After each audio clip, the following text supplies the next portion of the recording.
Hello and welcome back to the channel. Today we are watching another legendary chess game. This one was played in 1895 in Petrogorod or Petrovgrad in Russia. White was playing Karl Schlechter, famous for its variation in French defense, chess theoretician and chess legend of his own, facing against Jacob Mises. You probably heard about Mises' variation in Scandinavian defense. Now, he's not the one who created this variation, but he was the one that got all of these openings and put them and compiled them into one place. So that is why Mises' variation of Scandinavian defense is called after Jacob Mises.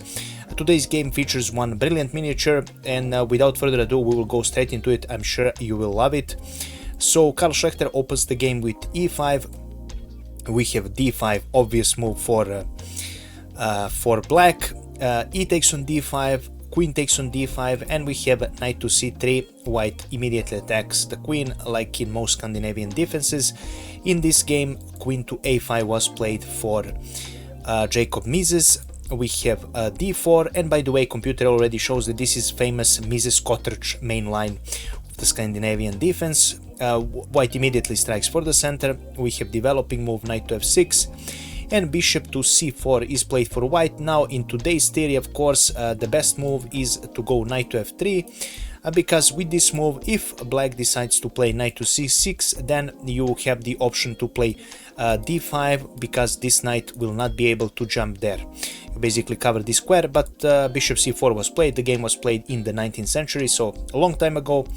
We have knight to c6 for Mises, knight to e2 for white, and we have a bishop to e6, sort of a novelty in this opening, which is a completely decent move. In the game, bishop d3 was played. Of course, now we will see what would happen if after bishop to e6, a bishop to e6 is played, and what was black's idea here. Well, after f takes on e6 and let's say bishop to f4 developing move, black will have a long castle, and right now he will immediately pressure this pawn. He will have active play.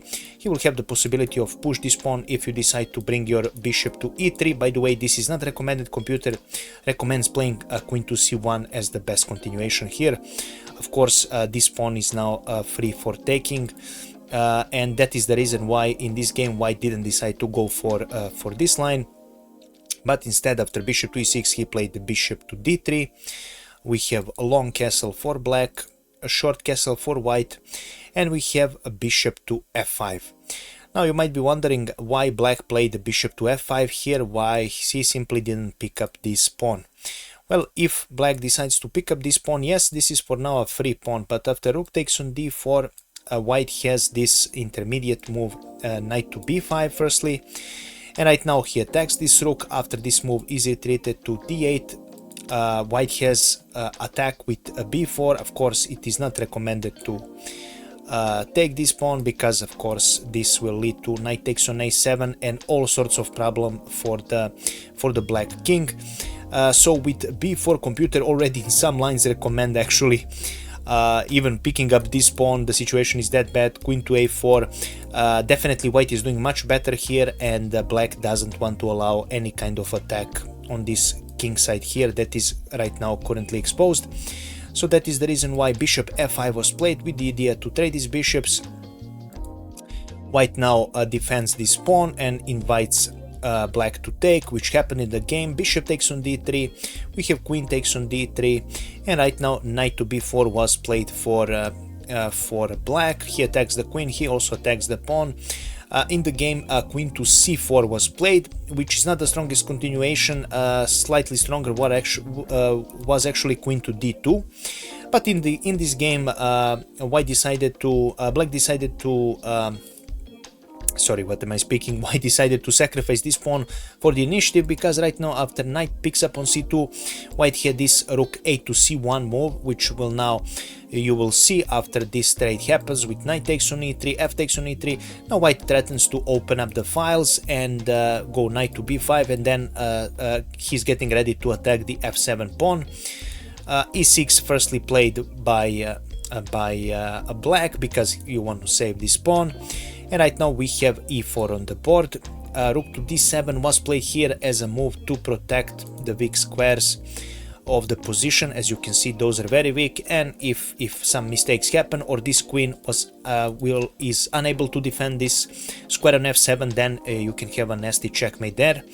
Game continued with a3 with the idea to go for a g4 here, but in this position knight to g4 was played for black. Black sees that white has a lot of holes in the position and he wants to immediately go for knight to e3, a forking this queen and this rook and getting an exchange up. Rook to f3 was played. This is the best move of the position, so nothing else was working. Rook to f3, you put rook there to protect the e3 square, and right now we have a queen to g5 with the first idea is to take this rook on c1. Again continued with knight to d1. Now there was also a nice tactic here that black prepared in case some random move was played. For example, if h3 is played, computer recommends knight to e3, but also there is a pretty nice tactic here with rook picks up on d4. Now you have to move your queen somewhere else, because if you decide to take this rook, then bishop to c5 and your queen will be gone.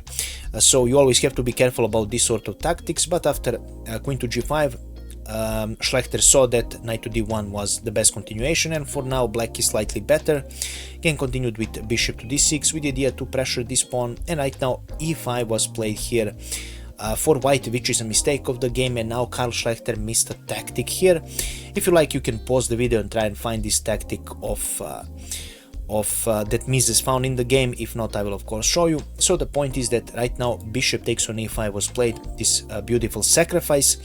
After d takes on e5, again continued with queen to h4 right now, which is actually not the best continuation by computer evaluation. After d takes on e5, computer recommends picking up this pawn, knight takes on e5, and returning the quality with some advantage, with not some advantage but actually a lot of pawn advantage. After this trade happens, you will have 2 rooks plus you will have 3 pawns advantage, and this is basically winning. But queen to h4 was played for black with the idea to take this pawn here. In the game, rook to g3 was played.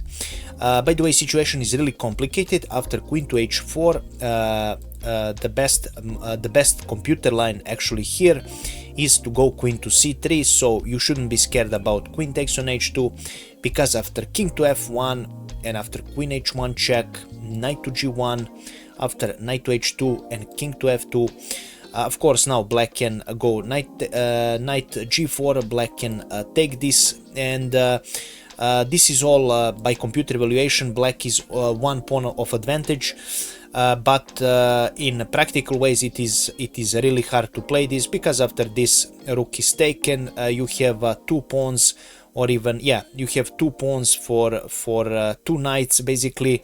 So this is not enough compensation here. Your king is exposed. Black will have double his rooks here on this file, and this is really difficult to play, although computer doesn't give that much of an advantage. One other moves that after queen to h4, if you now decide to play h3, this is also losing, because right now black has queen to e1 check, and after you retreat your rook, you have to black will now sacrifice his queen, and after king picks up, now firstly rook picks up on d1 with a check, and after rook takes on d1, knight to e3 with a fork, and after king to f2, knight picks up on c4, and this is a completely lost position. Black has 2 pawns advantage. This pawn will probably fall, and the game is over.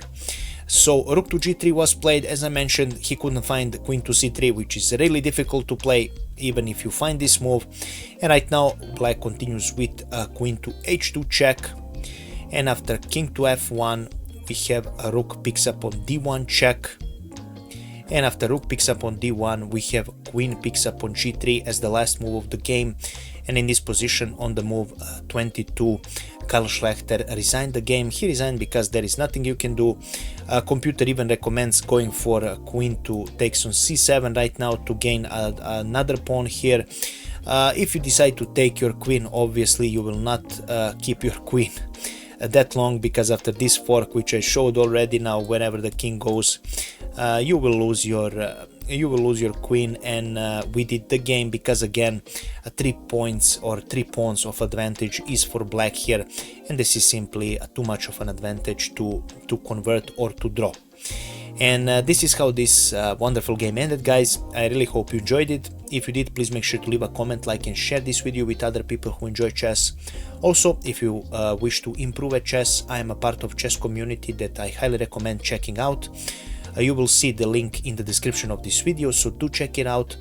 You will not regret it, I'm sure. If you have some chess goals, on this website you have everything from the openings, end games, middle games, how to form a plan, chess tactics, how to save lost positions and stuff like that. So all kind of strategies and all sort of ways of thinking that a chess player might need in a real chess game that might use to your advantage.